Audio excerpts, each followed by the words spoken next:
Hey, it is Friday afternoon, Horizon Church, and you guys, I'm sure, are getting ready for your weekend. Might be a rainy weekend. Just finished raining outside. But hey, anyway, there's a couple of important announcements I wanted to get out to you prior to our Sunday so that you guys are prepared and can participate fully in what we're going to be doing on Sunday.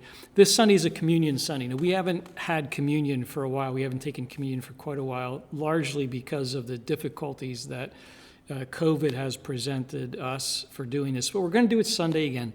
So for those of you who are watching our YouTube service, those of you who are watching online, we're glad that you're watching.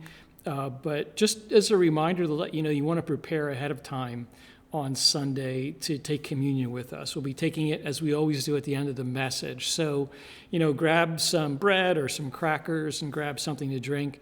It doesn't have to be wine, doesn't have to be grape juice, but grab something that you can drink to participate in communion if you are watching live.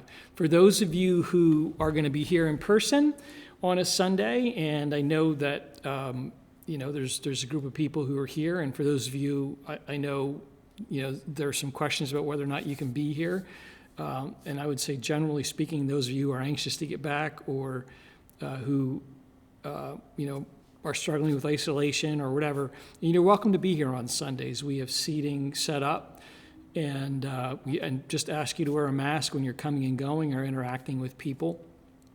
But for those of you who are going to be here on Sunday, when you arrive on Sunday, as you're coming into our service, there's going to be a table in the lobby, and just want to ask you to pick up one of these little communion packets. This has both a wafer in it as well as a little bit of juice. And I got to tell you, in all honesty, I was at quite a few years ago, I was at a very large church. I think there might have been 5,000 to 6,000 people present, and they used these little communion packets, and there's a little wafer in the top, and then there's some juice, and we're going to be using these. And I got to tell you, the first time I used these, I thought it was kind of tacky, and I remember thinking, I am never going to be using something like this in church. But just because of the difficulty with serving communion, we are going to use these this Sunday. So grab one of these.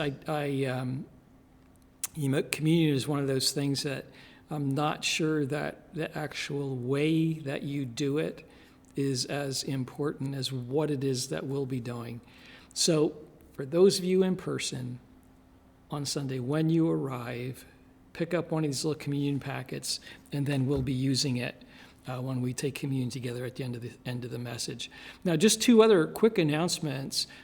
First of all, for those of you who watch, whether you're here or whether you're watching online, you know that last week we started to make a few adjustments in how we're doing our service.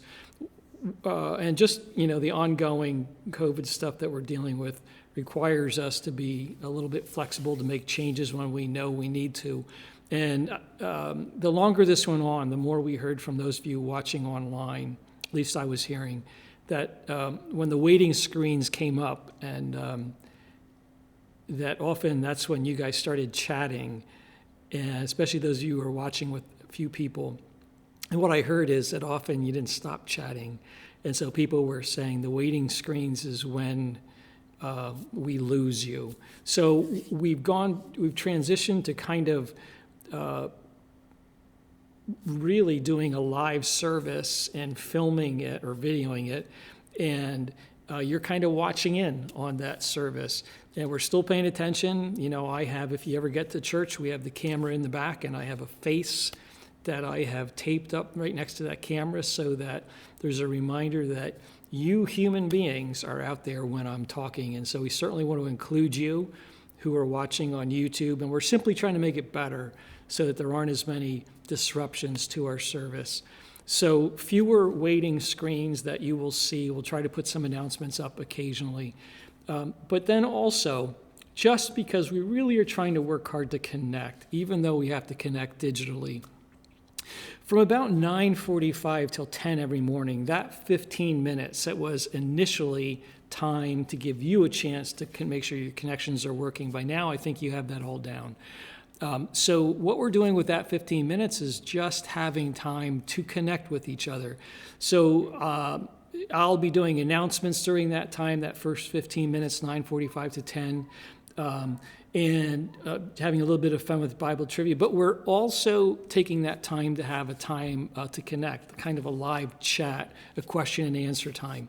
And we do not plan to start and stop that like we have done in the past. When I get started at 9:45, or if it works out to be 9:50, when I get started, that's just going to keep going right to the beginning of the service. So you are invited to ask any question you want. Last week, I answered 3 questions that people have asked. I've already gotten 1 question that I will answer this week. It doesn't have to be for me. It can be for Andy, it can be for one of the elders, or really maybe one of the band leaders. You want to ask a question, you are welcome to do that. You can send us a question through the church email. That is horizonoffice@horizonconnect.org. Or you can send it right to me. And probably the easiest thing to do is just do pastor, PASTOR, @horizonconnect.org. And that will get to me. So you can send in your questions, and in that time, I will answer those questions. And also during that time, we want to take an opportunity to pray for groups of people. Last week, because kids were going back to school, we prayed for we prayed for teachers, and we prayed for school staff, custodial staff, cafeteria workers, the administrators, everybody for whom this going back to school as a job is presenting some real serious difficulties. So we prayed for you guys last week. This week, I'd like to ask that we take some time and pray for parents who are sending kids back, parents and students who are headed back to school. And I'd like to know how to pray for you. So I want to invite you, those of you who are parents or students heading back to school, I would love to hear from you, and we will take some time to pray for you prior to our service, right at the start of our service this week. So please let me know how it is that we can pray for you. Send us a text. You can send me a text to myself, 484-547-1581. Or again, you can send me a note on email at pastor@horizonconnect.org. pastor@horizonconnect.org. You can email that to me and let me know what we can do to pray for you. Students who are headed back to school, whether it's virtual, hybrid, whether you're actually going to your classrooms, and parents, what it is that you're dealing with, and how can we be praying for you as we head back to school. So that's what's up this week at Horizon. Communion Sunday, August 30th. Prepare for those of you watching online. For those of you who are going to be here, when you walk in, grab one of these little communion packets, and we'll be making use of these. Otherwise, hope you guys will join us and take advantage of the opportunity you have to chat live with us on Sunday. Whether you're watching on YouTube and want to just type in the comments section and ask a question, preferably send it in ahead of time if you have a question. But I would love to have to hear from some of you parents and students how we can be praying for you, and then we'll take some time and we will do that on Sunday. Alrighty, so have a good Friday and a good weekend. Look forward to seeing you Sunday, and love you all. Goodbye.